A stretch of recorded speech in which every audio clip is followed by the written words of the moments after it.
सर्द का मौसम है। शासन और प्रशासन सभी को एडवाइजरी जारी कर रहे हैं कि घरों में रहें, सुरक्षित रहें और यदि आप बाहर निकलते हैं तो पूरे ठंड के कपड़ों को पहन करके निकलें, जिससे कि आपकी स्वास्थ्य न गड़बड़ हो। इन्हीं को देखते हुए शासन प्रशासन ने विद्यालयों की छुट्टी भी 15-16 तारीख तक कर रखी है।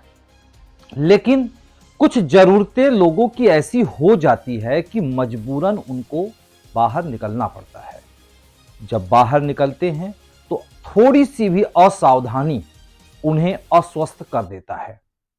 हालांकि शरीर में विभिन्न प्रकार के रोग होते रहते हैं, उसका निदान भी होता रहता है।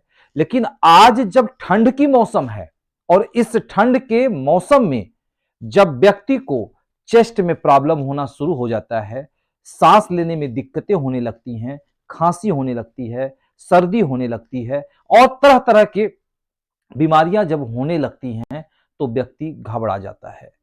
घबराने का एक सबसे बड़ा कारण और भी है कोरोना, क्योंकि इस समय कोरोना से चाइना त्राहिमाम त्राहिमाम कर रहा है। कुछ कोरोना के अंश भारत में भी देखने को मिल रहे हैं। ऐसे में यदि व्यक्ति के सीने में या उसे सांस लेने में किसी भी प्रकार की दिक्कत होती है तो वो अपने आप को परेशानी महसूस करने लगता है। वह सोचता है कहां जाएं, किससे मिलें, किससे सलाह लें। इसीलिए मैं प्रभाकर द्विवेदी आप सभी लोगों के लिए लेके आता हूं हेल्थ टिप्स। आपके स्वास्थ्य से संबंधित सारी बातें हम इस प्रोग्राम में करते हैं और आपको एक विशेषज्ञ डॉक्टर से एक सलाह दिलाते हैं कि इस बीमारी का क्या इलाज हो सकता है। हालांकि यह सीधा प्रसारण है, आप चाहें तो आप सीधे लाइव चैट करके भी अपने प्रश्नों को पूछ सकते हैं, उसका सीधा उत्तर हमारे डॉक्टर साहब आपको प्रदान करेंगे। तो आज हेल्थ टिप्स में आप सभी का दर्शकों का स्वागत है। मैं प्रभाकर द्विवेदी और आप देख रहे हैं फास्ट न्यूज इंडिया। आज हम बात करेंगे चेस्ट से संबंधित, क्योंकि ठंड में सबसे ज्यादा यदि कोई दिक्कत करता है तो चेस्ट करता है।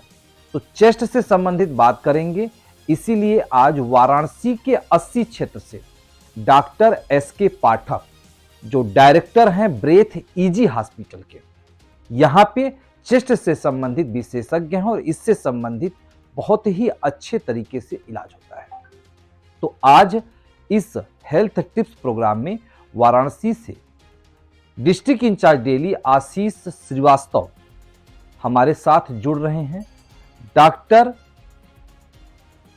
एसके पाठक के साथ लाइव वार्ता करेंगे। तो आप सभी दर्शकों को लेकर के चलते हैं सीधे हम डॉक्टर एसके पाठक के पास, जहां से हम आपको हेल्थ टिप्स पे कुछ जानकारियां प्रदान करते हैं जो आपको बेहद पसंद आएगा।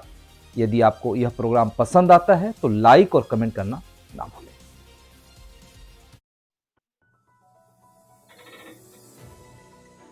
नमस्कार मित्रों, मैं आशीष श्रीवास्तव फास्ट न्यूज इंडिया अपने कैमरामैन चंदन तिवारी के साथ। और हम लोग का सेगमेंट चलता है हेल्थ का, उसके तहत हम लोग आज पहुंचे हुए हैं ब्रेथ इजी हॉस्पिटल, जो कि डॉक्टर एसके पाठक सर है, जो कि पूर्वांचल के विख्यात डॉक्टर हैं और चेस्ट से संबंधित सारे इलाज करते हैं। तो डॉक्टर साहब से हम लोग जो बात करेंगे चेस्ट से संबंधित कि क्या क्या रोगें होती हैं चेस्ट से संबंधित और कितनी खतरनाक हो जाती हैं, किस पोजीशन पे हो जाती हैं। तो सबसे पहले मैं डॉक्टर साहब को जो है अपने मीडिया हाउस की तरफ से, फास्ट न्यूज इंडिया की तरफ से नववर्ष की हार्दिक शुभकामनाएं देता हूं और सर से आग्रह करता हूं कि सर हमारे व्यूवर्स को कुछ जो कि यहाँ तक नहीं पहुँच पा रहे हैं उनको जो है कुछ मार्गदर्शिका दे जिससे वो अपना इलाज कर सके। सबसे पहले मैं डॉक्टर साहब से कहूँगा, डॉक्टर साहब अपना परिचय दें, उसके बाद हम लोग अपना प्रोग्राम शुरू करें। नमस्कार, मैं डॉक्टर एसके पाठक ब्रेथ इजी हॉस्पिटल 80 वाराणसी से। मैं पेशे से चेस्ट स्पेशलिस्ट हूँ और पूर्वांचल में विगत 25 साल से यहाँ की जनता का सेवा कर रहा हूँ और मैंने कई ऐसे कार्यक्रम और ऐसे अवेयरनेस प्रोग्राम चलाए जिससे यहाँ की जनता को काफी लाभ मिला है। और मैं कोशिश करता रहता हूँ कि जो भी मरीज हो स्वस्थ रहे, मस्त रहे और अपनी दिनचर्या ठीक ढंग से करते रहें। ऐसे चेस्ट स्पेशलिस्ट मैं सलाह दूंगा कि जो चेस्ट संबंधी बीमारियां हैं उसके बारे में जानकारी सभी को होनी चाहिए कि क्या क्या आती है। चेस्ट के बारे में अगर कहें तो फेफड़ा बीमारी हो सकती है, आपको दिल की बीमारी हो सकती है। जो दोनों बीमारियां दोनों बहुत ही इम्पोर्टेंट ऑर्गन्स होते हैं बॉडी के। फेफड़े से हम सांस लेते हैं और दिल से धड़कन से हम पूरे बॉडी को ब्लड सप्लाई करते हैं, और जिससे पूरे शरीर का स्वस्थ मन जो है वो हो जाता है और शरीर में जो स्फूर्ति होती है उसे मिलती है। तो हमारा एक कहा जाए चेस्ट जो है एनर्जी पावर बैकअप है, और जहाँ से पूरी बॉडी का संचालन होता है। डॉक्टर साहब, जो कि एक बहुत ही लोग समझ नहीं पाते कि दमा और अस्थमा जो होता है ये क्या है। कुछ लोग जो होते हैं इसको इसी समझ लेते हैं और चले जाते हैं ऐसे डॉक्टर के यहाँ जो कि वो उस हिसाब से डॉक्टर नहीं होते, और वो जो है अस्थमा की जो दवा है दमा वाले को देने लगते हैं, दमा वाले को अस्थमा। ये थोड़ा सा इसको डिफाइन करें। ये आपका बहुत ही वाजिब सवाल है। अक्सर दमा अस्थमा में फिजिशियंस लेवल पर भी काफी कंफ्यूजन होता है। आम रोगी को तो इसके बारे में ज्यादा आइडिया नहीं रहता, लेकिन हम कोशिश करते हैं कि दमा अस्थमा में अंतर होना चाहिए। दमा एक्चुअली ये ओल्ड एज की बीमारी होती है, जिसको हम लोग सीओपीडी अपनी लैंग्वेज में कहते हैं। और अस्थमा जो है ये यंग एज की बीमारी होती है। और ये जो अस्थमा होती है इसमें सांस की नली में सिकुड़न अचानक होती है और व्यक्ति को सांस लेने में दिक्कत होती है। मुख्यतः ऐसे मरीज जो है एलर्जिक ज्यादा होते हैं। किसी भी एलर्जिक कारक कारण, या तो आपकी घर पे साफ सफाई कर रहे हैं, धूल हो रही है, अचानक घर में छौके लग रहे हैं, या किसी ऐसे एटमॉस्फेयर में जहाँ पर जहाँ एलर्जिक ज्यादा है तो आपको अचानक सांस लेने में दिक्कत हो सकती है, सीने में घबराहट हो सकती है, और आपका सीने में सांस लेने में इतनी प्रॉब्लम हो जाती है कि आप बेहोशी भी जा सकते हैं। और शुरुआती लक्षण में देखा जाए तो अस्थमा में सीटी सी आवाज आती है, घर घर की आवाज आती है, और शुरुआत में हो सकता है सर्दी जुकाम खांसी गले खराश से ये प्रॉब्लम शुरू हो, और अचानक जो है आपकी सांस की नलियों में सिकुड़न पैदा हो जाने से ये अस्थमा का अटैक हो जाता है।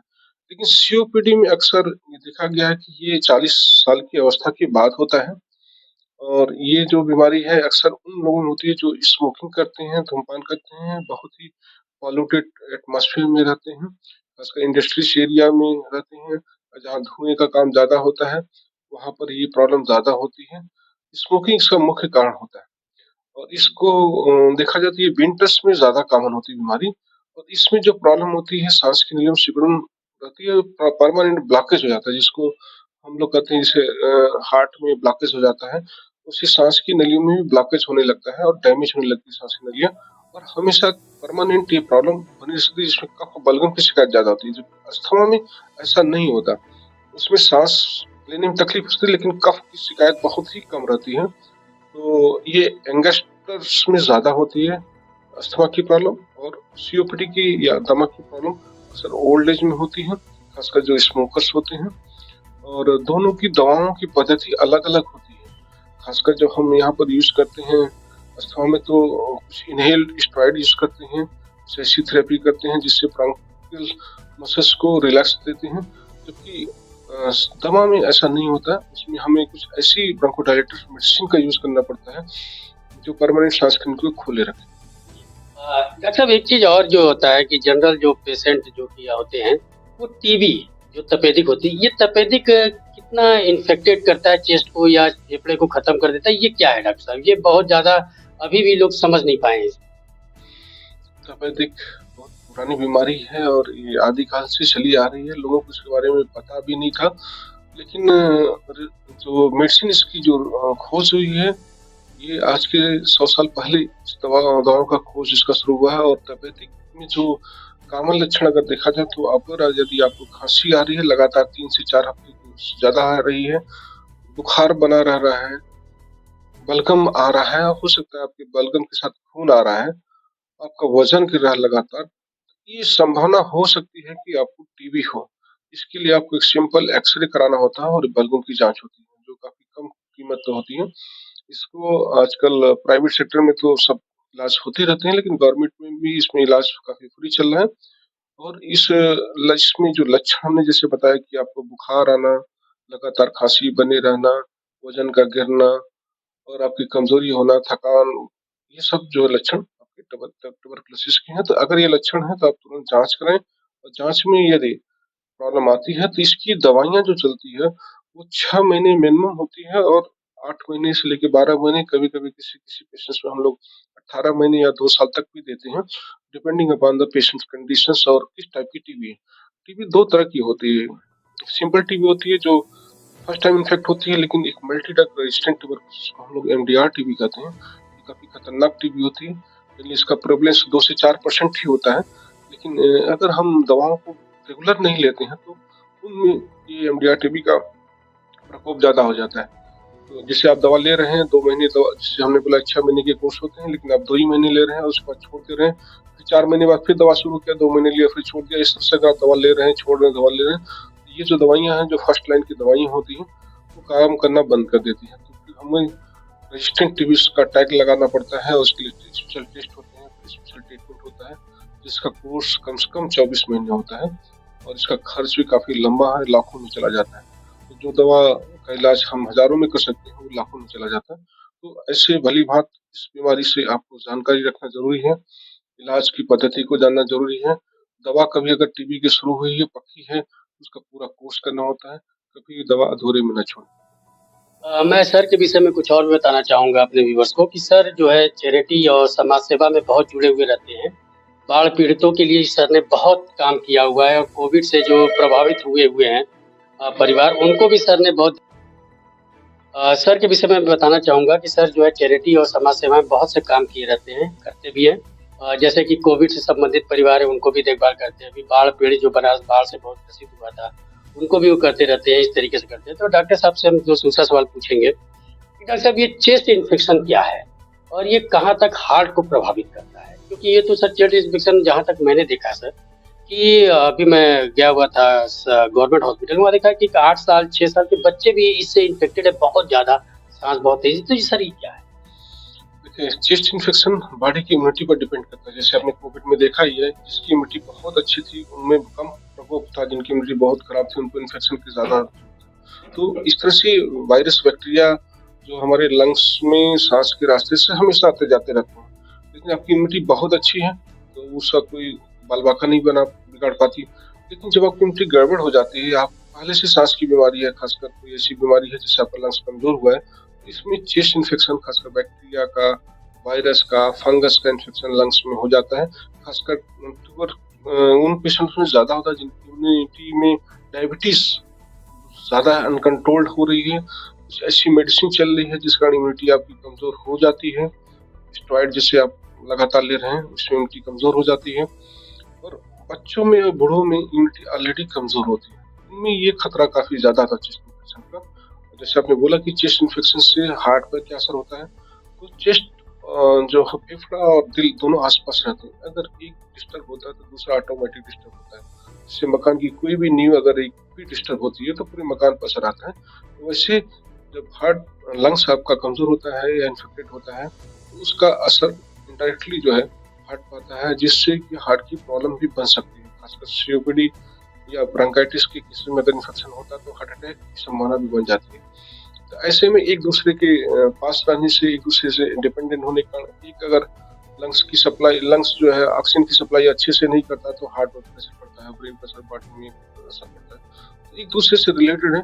तो जब भी चेस्ट इन्फेक्शन होता है तो उसको सीरियसली लें, क्योंकि ये निमोनिया जैसे अभी सिंपल अगर हम कहें कि चेस्ट इन्फेक्शन निमोनिया की बात करें, एक्यूट ब्रोंकाइटिस की बात करें, लंग एब्सेस की बात करें, ट्यूबरकुलोसिस की बात करें, ये सारे चेस्ट इन्फेक्शन जो है आपके शरीर को कमजोर करते हैं, जिसका इनडायरेक्टली जो है हार्ट पर भी असर आता है। डॉक्टर साहब थोड़ा सा मैं लीक से हट के बात करूंगा कि जैसे क्या है कि जो चेस्ट से संबंधित है, इसको जो अगर हम आयुर्वेद की तरफ जाएं, जो कि मैंने सुना हुआ है कि वात पित्त कफ, तो क्या ये कफ से संबंधित है? क्या कुछ ऐसा होता है डॉक्टर साहब कि वात पित्त कफ है तो उससे प्रॉब्लम हुआ? आयुर्वेद की तरफ ये बोले, होम्योपैथी की तरफ ये बोले, मेडिकल, क्योंकि मुझे यकीन मेडिकल साइंस पे है, क्योंकि WHO ने जो भी कहा है वो अभी तक तो प्रमाणित ही हुआ है। तो क्या ये वाकई में कुछ ऐसा प्रभावित होता है सर वात पित्त कफ से कि ये जो है एटमॉस्फेयर की वजह से जो चेस्ट?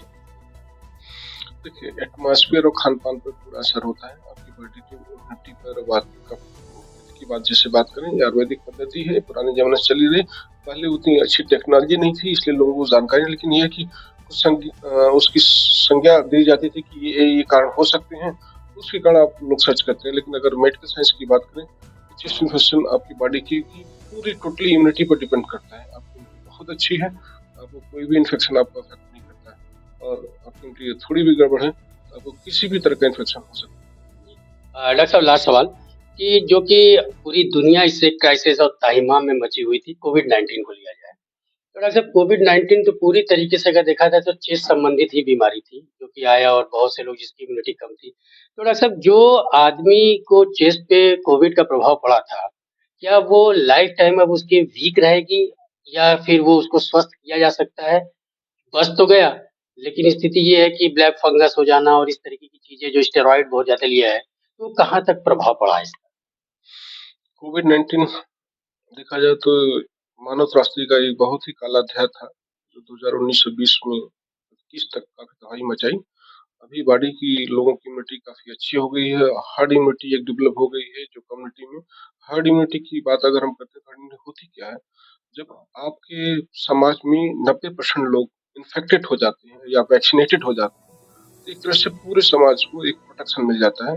एक आपकी बॉडी की इम्यूनिटी होती है, जो इम्यूनोग्लोबिन है उसके अगेंस्ट में तैयार हो जाती है। जिससे कभी भी इस टाइप की बैक्टीरिया आती है तो आपकी बॉडी आइडेंटिफाई करके उसको किल कर देती है। ये हर्ड इम्यूनिटी जब डेवलप हो जाती है तो समाज में इस कोविड का इन्फेक्शन का असर बहुत ही कम नाम मात्र कर रहा है। जैसे आपने सुना भी होगा कि कई सारे अटैक भी आए, तो जो सेकंड वेव था उसमें लगभग 80-90% इंडियंस इन्फेक्टेड हो गए और कुछ को जो इन्फेक्टेड हुए उनको वैक्सीनेशन भी हो जी। इसलिए इंडिया में कोविड का इफेक्ट अभी चांसेस बहुत ही कम है। अगर नई कोई वायरस आ गई जो कि एकदम लेटेस्ट है और जिसके बारे में इम्यूनिटी डेवलप नहीं, तो हो सकता है कोई ऐसा डाले, लेकिन अभी जो पुराने वायरस हैं अगर उनका असर बॉडी पर न के बात है, थोड़ा बहुत सर्दी जुकाम की तरह आपकी बॉडी में असर डाल सकता है कभी, लेकिन इससे ज़्यादा नहीं। लेकिन आपकी बॉडी इम्यूनिटी मेंटेन करने के खान पान पर भी ध्यान रखने की जरूरत है।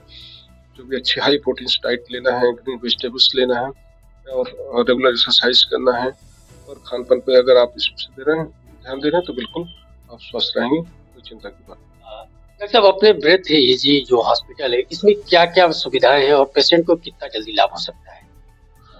ब्रिथी अस्पताल पिछले 15 सालों से समाज सेवा में लगा हुआ है। खासकर चेस्ट में एक सुपर स्पेशलिटी हॉस्पिटल है जो पूर्वांचल में पूरे 10 जिलों में और 3 स्टेट को कवर करता है, जिसमें बिहार है, छत्तीसगढ़ है और मध्य प्रदेश है। इन सारे स्टेट को भी कवर करता है और लोगों को स्वास्थ्य संबंधी सेवाएं लगातार दे रहा है।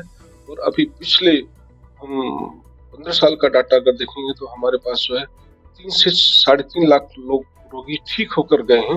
इसमें हम लोगों ने गंभीर स्वास्थ्य के मरीजों को लाख के करीब उनकी जान भी बचाई है। कोविड में ब्रेथ अस्पताल ने काफी अच्छा रिस्पांस दिया लोगों को। होम थेरेपी या टेलीमेडिसिन की बात करें, वो देके लोगों की जान बचाई। जो अस्पताल में नहीं पहुंच पाते थे उनको टेली सुविधाएं दी, जिससे वो अपने घर पर ही स्वस्थ रहें।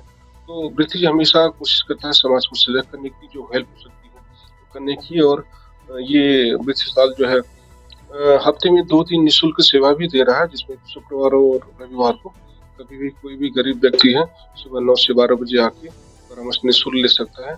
हम लोग कोशिश करते हैं कि एक अच्छे स्वस्थ समाज की स्थापना करें, लोगों को स्वास्थ्य संबंधी सेवाएं अच्छी तरह से देते रहें। धन्यवाद। आपने देखा कि चेस्ट के जो पूर्वांचल के विशेषज्ञ डॉक्टर हैं एस के पाठक सर, उनसे हम लोगों ने बात किया और हम अपने व्यूअर से यही अपेक्षा करते हैं कि जो कुछ डॉक्टर साहब ने बताया है उसको पूरी तरीके से ले।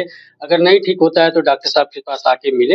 इनका रामनगर में भी है और 80 पर भी है। तो अपने कैमरामैन चंदन तिवारी के साथ मैं आशीष श्रीवास्तव, फास्ट न्यूज इंडिया, और डॉक्टर साहब को धन्यवाद करता हूँ। धन्यवाद।